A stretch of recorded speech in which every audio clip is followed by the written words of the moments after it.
Gue mau nanya ke kalian, apa yang ada di pikiran kalian waktu pertama kali ngeliat Gone Freaks di awal episode Hunter x Hunter?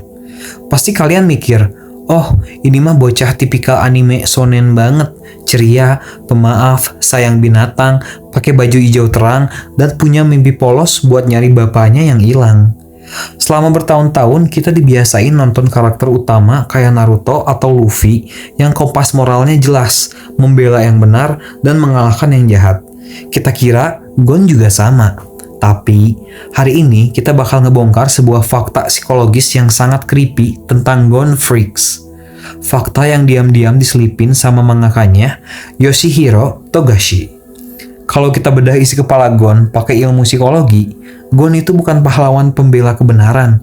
Dia adalah bocah dengan kelainan moral akut, punya tendensi sosiopat, dan gak punya harga diri sama sekali akibat trauma pengabaian dari orang tuanya. Di balik senyum lebarnya, Gon adalah monster yang lebih menakutkan daripada villain di Hunter x Hunter itu sendiri. Siapin mental kalian, mari kita bongkar isi kepala bocah pancingan ini. Kesalahan terbesar penonton adalah mengukur tindakan Gon menggunakan standar moral baik versus jahat. Padahal di dalam otak Gon, konsep baik dan jahat itu nggak pernah ada.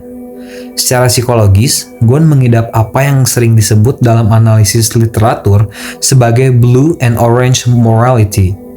Ini adalah kondisi di mana seseorang menilai dunia dengan aturan yang sama sekali di luar norma manusia normal. Buat Gon, standarnya cuma satu. Apakah kamu menarik dan baik sama aku, atau kamu menghalangi tujuanku? Coba kita flashback, waktu Gon tahu kalau sahabatnya, Killua, adalah pembunuh bayaran yang udah nyabut nyawa banyak orang gak bersalah. Apakah Gon marah atau nyuruh Killua tobat? Enggak. Gon malah kagum dan ngerasa itu keren. Waktu di Great Island, Gon dilatih sama Binold, seorang serial killer yang suka makan daging manusia. Pas Binold nyerah, Gon berterima kasih dengan tulus ke pembunuh berantai itu.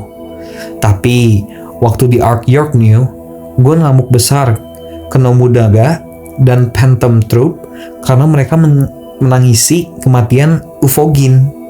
Gon teriak, gimana bisa kalian nangis buat teman kalian, tapi kalian ngebunuh orang lain tanpa belas kasihan?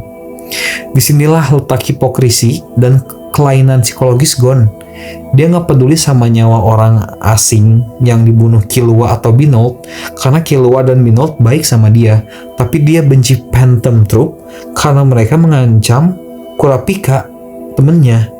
Moralitas Gon itu murni didasarkan pada egoisme dan bias personal yang sangat kekanak-kanakan, bukan pada keadilan. Sekarang pertanyaannya, kenapa mental Gon bisa sebengkok itu? Jawabannya ada pada akar psikologis paling dasar, abandonment issues, atau trauma pengabaian, yang ditumpulin oleh bapaknya, Ging Freaks. Ging itu ninggalin Gon waktu masih bayi demi pekerjaannya sebagai hunter. Buat seorang anak, ditinggal orang tua itu biasanya memicu kebencian, tapi otak Gon memproses trauma ini dengan cara yang sangat ekstrim. Gon ngebangun self-concept atau konsep dirinya di atas sebuah delusi. Dia mikir pekerjaan hunter pasti luar biasa banget sampai bapak gue rela ngebuang gue. Kalau gue bisa jadi hunter yang hebat dan nemuin dia, berarti eksistensi gue berharga. Masalahnya, cara berpikir ini bikin Gon sama sekali gak punya harga diri. Hidupnya itu gak ada nilainya di mata dia sendiri. Kalian ingat pertarungan Gon lawan Hanzo di ujian hunter? Atau lawan Gentru, si bomber di Great Island? Gon rela tangannya dipatahin, rela tangannya hancur meledak, tanpa rasa takut sedikit pun. Penonton mikir itu keren dan beres. Tapi kalau tanya ke psikolog, itu adalah bentuk self-destructive behavior atau perilaku menghancurkan diri sendiri. Gon gak peduli badannya cacat atau mati sekalipun, asalkan egonya menang dan ngebuktiin diri gak hancur. Gila, ini bukan keberanian guys, ini adalah indikasi awal dari bunuh diri secara perlahan. Kegilaan Gon yang selama ini tertidur akhirnya meledak di Arc Chimera Ant, dan pemicunya adalah kematian Kite. Kenapa Kite sebegitu pentingnya buat Gon sampai dia kehilangan akal sehat? Karena di mata Gon, Kite adalah proyektor dari figur ayah yang selama ini dia cari. Kite adalah penghubung langsung antara Gon dan Ging. Ketika Kite dibunuh oleh Neferpitou, seluruh struktur realitas yang dibangun Gon hancur lebur. Di titik ini, Gon ngalamin cognitive dissonance atau disosiasi kognitif yang parah.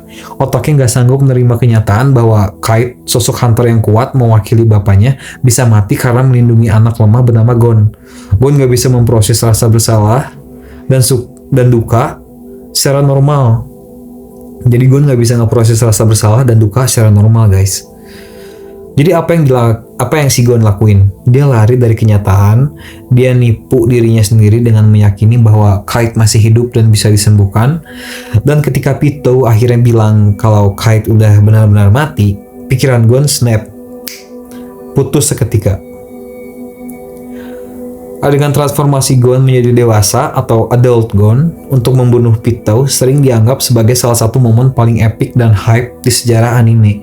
Tapi sejujurnya itu adalah salah satu adegan psikologis paling tragis dan menyedihkan. Perubahan itu bukan power up ala Super Saiyan yang dapat dari kerja keras. Itu adalah sumpah berdarah dari seorang anak kecil yang depresi, yang memilih untuk membuang seluruh masa depannya, potensinya, dan nyawanya sendiri cuma demi satu momen balas dendam. Gon ngomong, "Gak peduli kalau ini akhir dari segalanya, aku akan menggunakan segalanya." Ini adalah manifestasi murni dari keinginan bunuh diri. Secara emosional, Gon udah mati di detik ini. Dia dengar Kite gak bisa diselamatin. Dia merubah dirinya menjadi monster, dewasa, karena dia ngerasa tubuh anak kecilnya udah gak ada gunanya lagi. Waktu dia numbuk kepala Pitou sampai hancur berkali-kali sambil nangis dengan tatapan kosong, kita gak lagi ngeliat pahlawan yang lagi ngalahin penjahat. Kita lagi lihat anak kecil yang hancur mentalnya melampiaskan seluruh trauma dan kebencian pada dirinya sendiri melalui tubuh musuhnya. Pelajaran apa yang bisa kita ambil dari karakter yang kelihatannya polos ini di dunia nyata? Gon adalah contoh paling ekstrim dari bahayanya menggunakan self-concept atau harga diri kita pada validasi orang lain, terutama orang tua. Berapa banyak dari kita yang menghancurkan kesehatan mental kita sendiri, rela kerja sampai sakit-sakitan, ngorbanin kebahagiaan pribadi, cuma demi dapat pengakuan dari ayah, ibu, bos, atau lingkungan kita. Ketika lo ngebangun nilai hidup lo berdasarkan seberapa bergunanya lo di mata orang lain, lo bakal berakhir persis kayak Gon. Lo bakal jadi orang yang rela ngorbanin kewarasan lo sendiri, dan saat ekspektasi lo nggak terpenuhi, mental lo bakal hancur lebur tanpa sisa. Lo bakal mati rasa terhadap batasan lo moral, karena tujuan lo cuma satu, ngebuktiin kalau lo layak untuk eksis di dunia ini. Yoshihiro Togashi itu jenius. Dia sengaja ngedesain Gon Freaks pakai baju hijau ceria, ngasih dia pancingan dan muka yang imut cuma buat ngebuktiin satu hal. Monster paling mengerikan itu nggak selalu punya tanduk dan taring.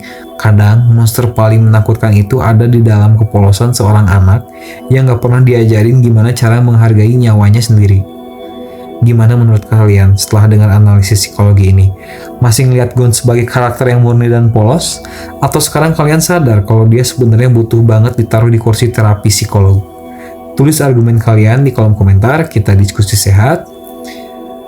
And subscribe.